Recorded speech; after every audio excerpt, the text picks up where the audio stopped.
Hey guys, did you know that I have a Patreon where you can support me and plus get awesome rewards? Or if you're thinking to yourself, but Julian, I want even more bang for my buck while still supporting you, you can pop over to my Redbubble and check out my awesome store with new designs appearing regularly. But for now, enjoy the video you're about to watch. Hello, my lovelies, it's I, Julian Greystoke, and two cats. I don't know if you can see them both, but Jane is here, and Nigel is here. I don't think you can see Nigel. He's sitting on the windowsill behind the chair. Speaking of windowsill, the windows are open, so you might hear cicadas and crickets and other nature sounds. Deal with it. Today I'm wearing my salt shirt because I am here to be very salty. We're talking about tropes again. Yes, I do talk about tropes a lot. Thanks for asking.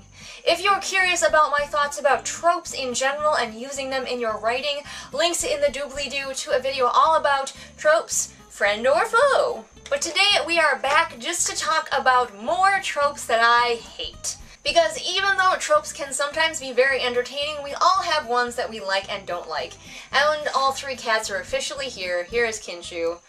So we're ready for some serious salt with all three of my cats. So the first trope that I thought of, just randomly, is the best friends to lovers trope. Now, I know a lot of people really do like this romantic trope, and it's not a bad trope. In fact, some might argue that it's a good, healthy trope, because sometimes you should be friends with a person before you form a romantic relationship with them.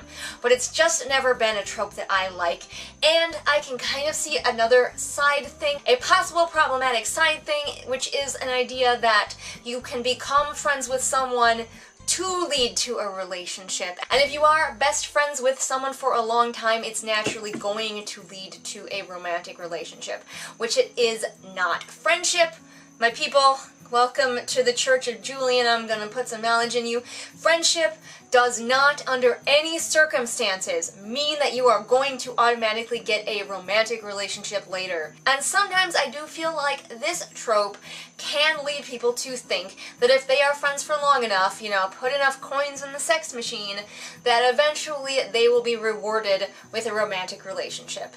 Now, a lot of people do like this trope, and I don't think that it is necessarily a bad trope. My next trope that I don't like is no parents anywhere, especially in contemporary. In things like fantasy, where often the point is 10-year-old saves the world, I have less trouble with the no parents anywhere kind of thing.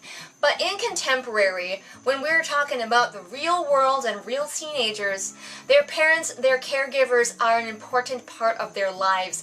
And dealing with those people, realizing that your parents are people too, that's kind of about the age where you really start to not only push away from your parents, but realize that they are humans with flaws who make large mistakes and sometimes don't like to own up to them, just like you don't. I feel like you're really missing a lot of really great stuff when you leave the parents out of your contemporary book. Parents, caregivers, you know what I mean. My next one is the AI that learns to be more human through romantic love. Now, some of you may know, if you've been here for a while, that I adore AI stories. I love robot with a soul stories. Give them to me. I love them. However, I have been finding a preponderance of them recently that focus on the AI getting a soul, becoming human through romantic love. And I really just do not like it. Why? It's more of that salt that I have about romantic love being the thing that makes you human. And this is probably just a very personal thing for me, because when you are an asexual, you often get accused of not being a human because you don't experience sexual attraction, and all humans do. And again, it's the same thing with the romantic love. If you're an aromantic person, you say, I don't feel that way about people. People are like, are you even human? That's the one thing that separates us from the animals. That can be the only thing, is that we can feel romantic love and sexual attraction. And so it really bothers me when the AI is learning about humanity and becoming more human explicitly through romantic love. The next trope is the bisexual playa. The character who proves they're bisexual by being super horny and wanting to have sex with everyone. Trust me, fam, I have many, many bisexual friends, and in fact my husband is pansexual, and that is not a thing. That is not a thing. Like, I'm certain that there are bisexuals out there who are, like, really horny and want to have sex with everyone, but that's the exception, not the rule. And I get sick of seeing it in books as like a shorthand to show that a character is bisexual by just making them a horn dog who will flirt with anything that moves. My next one is the dating / screwing / falling in love with your adopted sibling. Some of you may know already how I feel about this. It's gross, it's gross, it's gross, I hate it, it's gross. Your adopted sibling is still your sibling. I don't care that you could safely reproduce a child together. It's gross, that's your sibling.